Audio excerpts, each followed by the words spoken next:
who agree, 1 that's not sure, and 5 who say no. And then I've met most of my students' parents or caretaker. Now this was before, keep in mind, this survey was before Parent Involvement Month and open house. So of course, at that point in time, you probably had not made parental contact. If I was to send out this survey again, most of you would fill out, yep, I've seen Johnny and Susie's mother, I know who she is, or, you know, we have each other's phone number, or they know how to get in contact with me. This was sent, I gave this to y'all the 3rd week of school. And the majority of you turned it in by the 4th week of school. So with that being said, a lot of things have transpired. We've had 9 weeks of school since then. And then strong instructional leadership. I look forward to coming to work most days. Pretty much all of us want to be here. If we didn't, I guess y'all would not be here right now.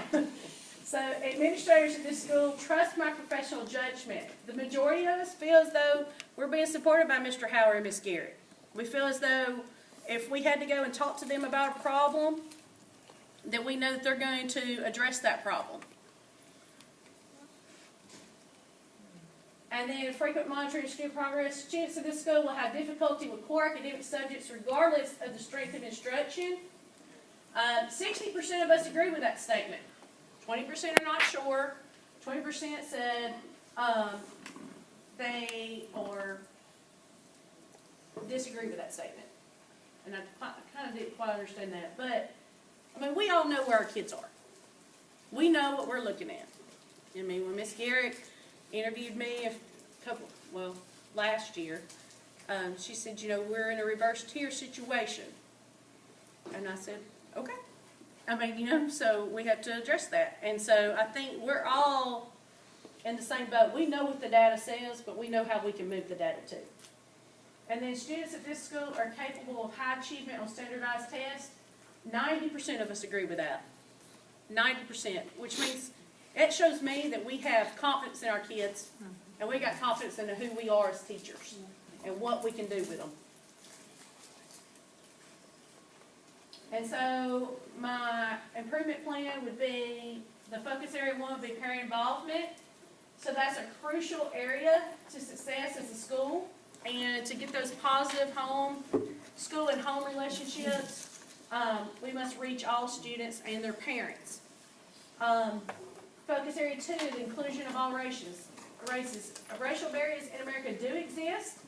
Be the exception, not the rule of thumb. Inclusion means all. Doesn't mean, you know, well, this one gets it and this one doesn't. You know, you be fair across the board. Focus area 3, safety in school. The recent violence around our school is kind of frightening, but we encourage students to report weapons as soon as possible. And build relationships with students to help hinder the use of those things and bad decision making. You know, we've got to talk to our kids about using words instead of violence. You know, I've taught in an alternative school setting, so I've taught at the local jail. So, I mean, like I've seen dangerous situations. This is not a dangerous situation, but this is a great opportunity because these are young minds forming to talk to them about what our other options are. And then bullying, bully forms are made available, and students should be aware of how to report and redirect students in a positive manner. Like, you know, don't say that because, you know, pull them out to the side, talk to them about how their words are hurtful to another person or how their actions are. And so the parent involvement would be open house, which we're having. Do a digital newsletter. Might be a way of reaching more parents. We can send it through Remind, and it pulls up as a PDF. You know that we do the AMS Bulldog News, so instead of just doing the paper copy, which I don't know about you, but in 7th grade and in 8th grade, I pick up a lot on the floor. So send it by Remind. Right, I have a question. Forgive me for not knowing the answer, but Remind. Is that something that the school has to, as a school, we can just download that? You can download it. It is free, and you can send because the school could buy a purchase license, which would allow larger messages to be That's what I sent was out. wanting But to you know. can still send, like, I send PDFs of homework home. I just, like, if I type up homework, I save it as a PDF, and then I just hook it into my Remind, and I send the PDF of homework home. But it's a text message, that's what And I'm it's saying. a text message, but, you know. Everything needs to be a text Right, message, nobody's right. looking at It's emails. exactly, so it's a text, but when Okay. they click the link, it pulls up in their web browser on their smartphone or Do you whatever. get responses from Yes, I parents? do, and they get, not only do I get responses from parents, it gives me documentation of the That you responses, call? and it tells me the whole conversation I have with the parent, and it protects the parent and it protects me. So, do media conference night and try to get 100% conferences for each homeroom teacher, and individual teacher contact, call or meet with 5 parents. This is just a suggestion. I'm not saying that we're doing this, but my suggestion would be call or meet with 5 parents a week. That's not a whole lot. 1 per day that we're in school. 1 on Monday, 1 on Tuesday, 1 on Wednesday. Positive or negative. Last question about Remind. Yeah. Remind is not an automatic thing. The parent has to text the number back and join. No, you can send a blanket invite to their email, to their cell phone number. But Send a they have to text. They have to accept. They it, have to though. accept. That's what, did all your parents accept? 75 out of the 7th grade, and I have 105. So I'm only missing And how 30. many can you upload since the system didn't purchase the You license? can upload 150 parents. Okay, just into your personal. contacts. Okay, thank you. Yes. And that's all through the phone, we don't have any. Right, and I can do it on my email if I want to, and I'll show y'all a little bit of that when I finish this. Thank you. All right, so focus 2, celebrate Hispanic Heritage Month. We've been doing that. Okay, celebrate Pink Out for Cancer, and then also recognize students for academic achievement. We did that with our pep rally. We've recognized for students for club involvement. We haven't really gotten to that yet. Pie Club's starting up next Wednesday, so we'll have that. And then host a tour of the world. That was kind of an idea that I took from my college days. The International House, you know, I look at it as a blessing. We have kids from all countries now in this school. And how awesome would it be if we did, like, even if they just brought things and we sat them up in the library and we gave kids an opportunity to come by and learn about where that child's from. Because I lived in Hawaii with 35 international students, and some of my best friends live in Brazil. Okay, so Isabella lives in Brazil, and so learning that and coming from a small town, I mean, Hokes Bluff has just got a red light when I was in college. So I mean, you know, come from there to knowing people from all around the world, I think our kids have a great opportunity to learn more, you know, about what's really going on, because a lot of times you don't see the world until you're older. You know, I didn't really have a grasp in middle school as to what was another country and what their culture was like. You know, I didn't get that, you know. So, provide students to embrace their culture while at school. It's very, You know, give them an opportunity. very important. Yes. I mean, if they can feel warm and accepted here, then how much more progress can we get out of them?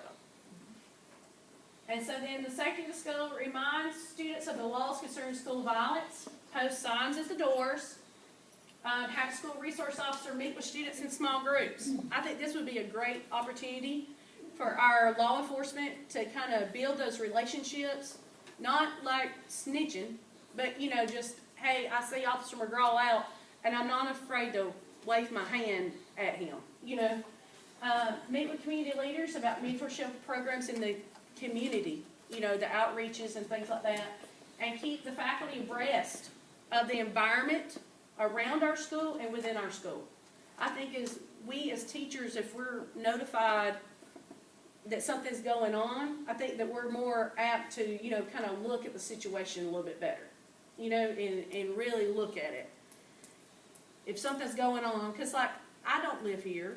Mr. Holder doesn't live here. Miss Simon doesn't live here. Miss Young lives in Weaver. Where do you live? I live in Clay County. So you live in Clay County, you know. So Miss Brinkley lives in Gadsden. I mean, and you don't live here, so I might not know what's going on around my school that's affecting my kids, but you know, a quick little email of, hey, da-da-da-da, happened, no, you don't have to include any names. Just da-da-da happened this weekend, it's in the Anniston Star, you can read about it here, you need to be you need to be knowing about this. So bullying, I thought this would be an easier way to maybe keep up with bullying forms. It's maybe posting them on the school website and letting it be a Google Doc that the kids could fill out. Then that way you would automatically email to administration and to the counselor. And then the kid isn't seen filling out the bully form because maybe that targets them for more bullying. That's true. You know what I mean? Like if it was a document and we had the child's email address or their parent's email address and the bully form was filled out online, it goes straight to administration, Ms. Terrence, and then they can address it without the kids ever knowing that a bully form was turned in. I like that. You know, just a way to give anonymity, you know, in the class. There is a bullying hotline. I know, I'm talking about our bully form for our school. Put it on the school website and let it be a Google form. That way it sends straight to y'all, so if Ms. Terrence is at a workshop, you and Mr. Howard automatically know. Because I just want to say that most of the time, when they do fill it out, they fill it out in privacy in my room. Right. Now, you got some that don't care. Miss Taryn, can I get a bullet form? Do you want to fill it out here? No, I'm going to take it with me. And you know, some of them, they'll sit up there and fill out, well, I'm putting a bullet form out on you. And they'll fill it out. I just want to let you all know. I understand that happens, Okay, but I mean, that's a great idea, but I'm just saying they are giving that option. So if they say they want to fill out a bulletin form, they're given the option of doing it in the office. and then of course, I know Mr. Terrence does these things as far as notifying the parents and stuff. She does all this, but like I said, Kids who are really being bullied, they're going to want to do that anonymous. right, if they're Because when they truly, really want to show out, I need a bullying form. Sometimes you have to kind of weigh that out. Yeah, If they doing bullying. I want to add to that. Mrs. Terrence and I, and Gary, we deal a lot in this area of bullying. And a lot of times what we see is not necessarily Right. bullying. Right. And so with this process in place, we ask children who are seriously being bullied to fill out a form, because most of the time you have kids walking down the hallway, somebody roll their eyes at me, and that's Right. bullying. that's not. And that's not the case. So we direct kids to the bullying form who actually need one. And children who are seriously being bullied in this school, they're going to report it to someone. Right. And we're going to get on top of it immediately Oh, I know. to address it. So it's not like it has to be a program put in place because kids don't have avenues to report. They Oh, have no. multiple access points Yes, in they this do. school to report it. And a lot of times, it's not even bullying, it just need a matter of a conversation Right. that need to be held to resolve differences, because our kids don't know how to work through their differences. Right, I understand. And that's what I'm saying, like, we already provide the bully form and we do those things. I was supposed to, in this program, I was supposed to come up with a different way to maybe access the bully form. And so that's why I said, if we put it as a Google form, then, you know, if the child is at home, the email would only go to administration or Miss Terrence. So, you know, they wouldn't be, That's good. you know, like maybe, because what if it happened on the bus? The way I was thinking about it is if it happened on the bus before the child, you know, and the child got home and they were real tore up about it, then they could fill it out instead of having to wait till the next morning. You know, that was the only thing. I just had to think of a different way of addressing it. And so then that's it. Well, I appreciate everyone's input.